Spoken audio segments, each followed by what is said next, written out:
नमस्कार दोस्तों, मैं सुजय कुमार और अपने चैनल सुजय एजुकेटर में आप लोग का स्वागत करता हूं। और जैसा कि आप लोग जानते हैं कि हमारा जो ये चैनल है वो एजुकेशन से रिलेटेड है और इसमें हम लोग इम्पॉर्टेंट गवर्नमेंट एग्ज़ाम की तैयारी की टॉपिक डिस्कस करते हैं। इंग्लिश का सेशन चलाते हैं, पॉलिटी का सेशन चलाते हैं, ज्योग्राफी का सेशन चलाते हैं। मतलब सब सेशन आपको इसमें मिलेगा और टॉपिक वाइज जीके चलता है और मैथ के कुछ इंपॉर्टेंट फार्मूले भी मिलते हैं, प्लस न्यूज़ से रिलेटेड जानकारी भी मिलती है और करंट अफेयर आपको हर मंथ का या डे वीकली वाइज आपको मिलता रहता है। तो दोस्तों, आज जैसा कि आप लोग थंबनेल देखे होंगे कि ये वीडियो है भारत और नेपाल के बीच में जो विवाद है उससे रिलेटेड।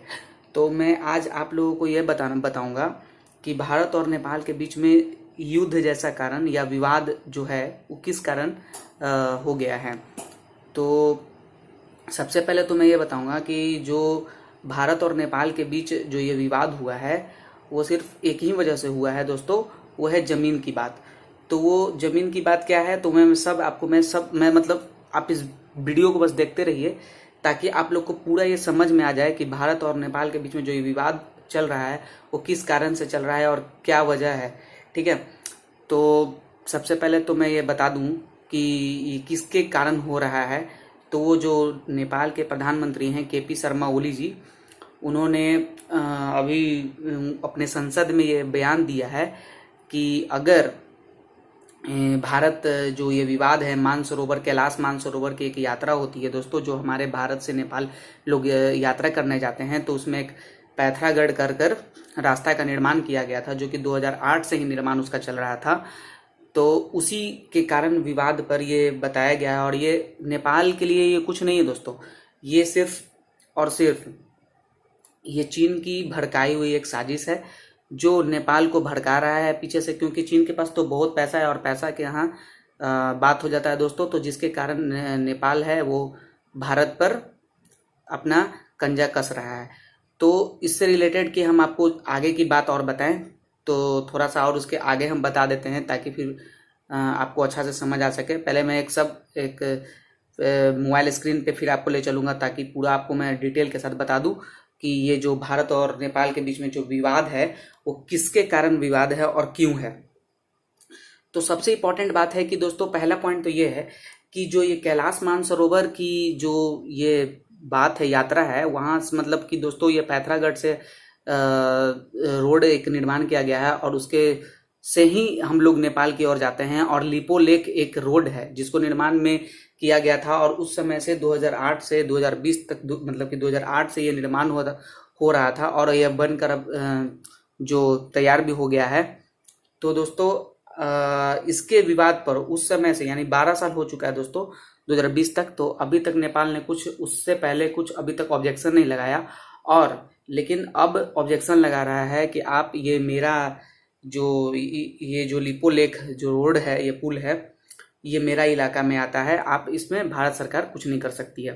तो दोस्तों, हम इस वीडियो में सबसे पहले तो मैं आपको बता दूं कि जितने भी नेपाल के बारे में जानकारी हैं और इनके आर्मी से रिलेटेड, आयात निर्यात से रिलेटेड और भी कुछ सैनिक हैं, कितना जीडीपी है, दोनों देशों के कंपेयर करेंगे, इंडिया का भी और नेपाल का भी, ताकि आप लोग को ये पता चल सके कि जो नेपाल है हमारे सामने, इंडिया के सामने, मेरा ये कोई पर्सनल इशू नहीं है कि मैं आपको ये बता दूं कि ये इंडिया और नेपाल का जो चल रहा है विवाद, इसमें लड़ाई होगा या क्या होगा, लेकिन ये मेरा कुछ धारणा नहीं है।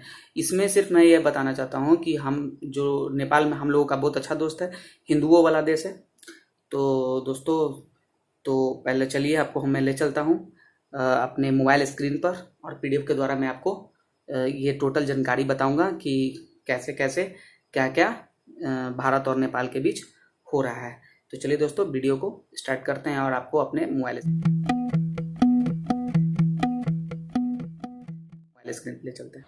तो हाँ दोस्तों, जैसा कि आप लोग देख सकते हैं कि ये जो भारत और नेपाल के बीच में जो विवाद है, यहाँ देख सकते हैं भारत और नेपाल का जो विवाद है, यहाँ देखिए, चीन नहीं नेपाल, भारत और विवाद का जो विवाद है वो है मानसरोवर यात्रा के विवादों में से एक है। ठीक है। और हम लोगों ये जो मानसरोवर की यात्रा करने में बहुत समय लगता है, और वहाँ से करीब 80 किलोमीटर का रास्ता है, जो कि हम लोगों को तय करने में 5 दिन लगता है दोस्तों। 80 किलोमीटर की यात्रा, यहाँ देखिएगा, 80 किलोमीटर की जो यात्रा है उसको हम लोगों को तय करने में कितना दिन लगता है दोस्तों? 5 दिन, जो कि हम लोग को पैदल तय करना पड़ता था इससे पहले। देखिए इसमें लिखा हुआ है सब। तो इसी रास्ता को छोटा करने में जो हमारी गवर्नमेंट है उसको लिपोलेख रोड का निर्माण कराई थी, और इसी के कारण जो भारत और नेपाल के बीच में जो विवाद है उस इसी लिपोलेख रोड के कारण है। ठीक है। और इसके बाद आप देख सकते हैं कि और अभी हम लोगों को जो मिला है, पहले से जो मानसरोवर की यात्रा तरफ, कैलाश मानसरोवर की यात्रा है जो हम लोग जाते हैं, जो तिब्बत में है, जो अगर हम लोगों का एक दूसरा रास्ता था जिससे हम लोग कैलाश मानसरोवर की यात्रा करते थे दोस्तों, तो वो चीन के कब्जे वाले जो तिब्बत है उससे हम लोग को, मतलब कि उसका 80 से 85% रास्ता वहीं से कवर करना पड़ता था। ठीक है। और वहाँ से जो रास्ता होता था उस रास्ता का नाम था पिथौरगढ़। ठीक है दोस्तों, पिथौरगढ़ नाम था।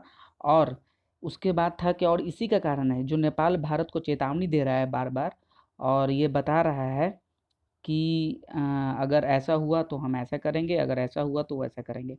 मतलब बार बार ये मानना चाह रहा है, और उसकी उसकी धमकी नहीं है दोस्तों, ये चीन की धमकी है। ऐसा माना जा रहा है कि ये चीन की धमकी है, और उसका अपना मानता है कि वह भारत को इसके लिए चेतावनी दे रहा है। और इसके लिए आप देख सकते हैं दोस्तों कि नेपाल की बहुत पुरानी एक इतिहास है। ठीक है। और उस इतिहास के बारे में अगर हम लोग जान लेते हैं कि 1814 में, यानी 1814 में उसका कब्जा किया गया था, जो कि भारत में ही था उस समय, नेपाल। और उस समय ब्रिटेन जो आया था, ईस्ट इंडिया कंपनी, जो कि आप जान रहे होंगे, अंग्रेज बहुत साल शासन किया था भारत पर। तो उस समय जो भारत पे कब्जा था, और उस समय जो इंडिया, तो जो ब्रिटेन है वो नेपाल पर एक तरह से कब्जा जमाए रखा था, और सुगोली की संधि हुई थी उसके समय में। ठीक है दोस्तों, सुगोली की संधि अगर आपको हम बताते हैं, तो इससे पहले आपको थोड़ा सा पीछे आपको बता देते हैं कि 1814 में जब ये ईस्ट इंडिया कंपनी और ब्रिटेन, जिसको हम कहते हैं, उसके और नेपाल के बीच जो युद्ध हुआ था दोस्तों, तो उसमें नेपाल हारा था, और उसने बहुत बार हारा था। और उसके बाद वो युद्ध का परिणाम वो नहीं सोचा था दोस्तों।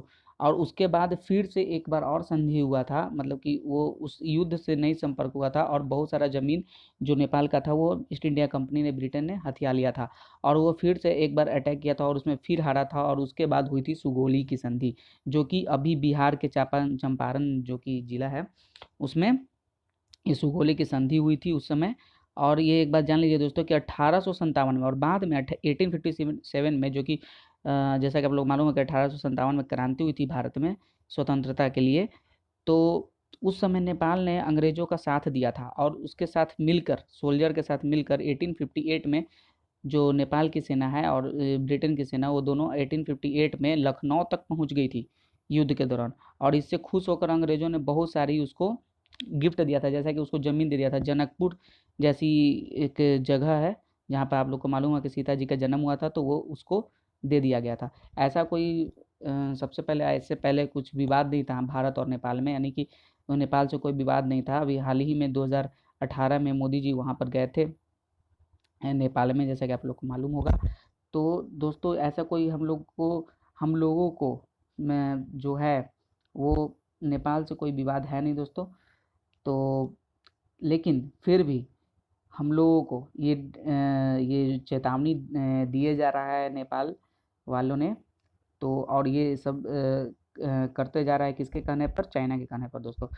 तो दोस्तों अगर ऐसा युद्ध का परिणाम है, हम तो ये नहीं कर रहे हैं कि दोनों के बीच युद्ध होने वाला है या कुछ युद्ध की शंका है, चाहे मेरे मन में कुछ ऐसा है, तो मैं ये सब नहीं बताना चाह रहा हूँ दोस्तों। तो सबसे पहले तो मैं अगर युद्ध की अगर दोनों के कंपेरिजन कर लेते हैं, जैसा कि मैंने आपको वीडियो के स्टार्ट में बोला था कि दोनों को कंपेरिजन करेंगे, तो चलिए दोस्तों दोनों को हम कंपेरिजन भी कर लेते हैं।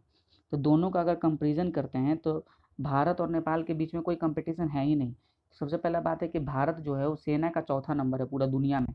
पूरा दुनिया में सेना का चौथा नंबर है सबसे संख्या में, और नेपाल सेना दुनिया का 122वां नंबर पे आता है दोस्तों।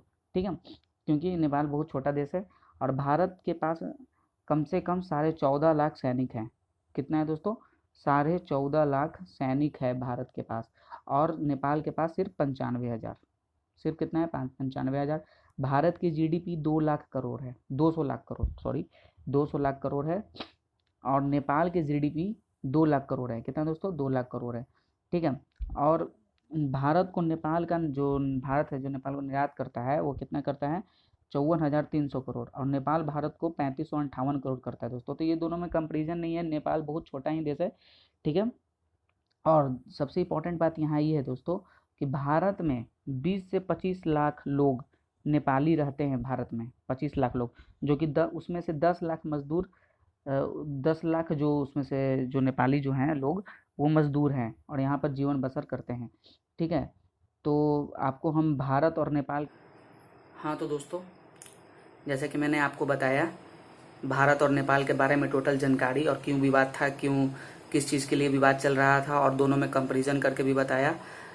तो इससे आपको टोटल चीज़ समझ में आ गया होगा अब तक इस वीडियो में कि भारत और नेपाल के बीच में जो ये विवाद है वो किस वजह से है और क्यों है। तो दोस्तों मैंने भारत और नेपाल के बारे में जितने विवाद हैं उन्हें आपको सब बताया। और सबसे पहले तो इम्पोर्टेंट बात ये है कि आप लोग को वीडियो अच्छा लगा तो सबसे पहले आप लाइक कर दीजिए, वीडियो के नीचे सब्सक्राइब का बटन है सब्सक्राइब कर लीजिए, बेल आइकन को प्रेस कर लीजिए ताकि वीडियो की नोटिफिकेशन मिलता रहेगा आप लोग को। और जितने भी इम्पोर्टेंट न्यूज़ से रिलेटेड हैं और भी जितने इम्पोर्टेंट चीज़ हैं वो मैं आप लोग को ये वीडियो के माध्यम से ये सब देते रहूँगा। तो चलिए दोस्तों नेक्स्ट वीडियो में मिलते हैं नए मज़ेदार ट्रिक और नए मज़ेदार सेशन के साथ। तब तक के लिए वेट कीजिए, फिर नेक्स्ट वीडियो में आप लोग को, हाँ और हमारा जो नेक्स्ट वीडियो आने वाला है वो अफगान तूफान से आने वाला है कि जो ये अफगान तूफान जो वेस्ट बंगाल और उड़ीसा में आया है उससे कितने लोग को हानि हुई और कितने लोग की जान गई और क्या क्या वहाँ पर हुआ और क्या चीज़ उससे हुआ और कितना मतलब कि हमारे एग्जाम भी उसे वो कितने इंपॉर्टेंट है। तो चलिए दोस्तों हम लोग नेक्स्ट वीडियो में मिलते हैं, तब तक के लिए धन्यवाद, बाय।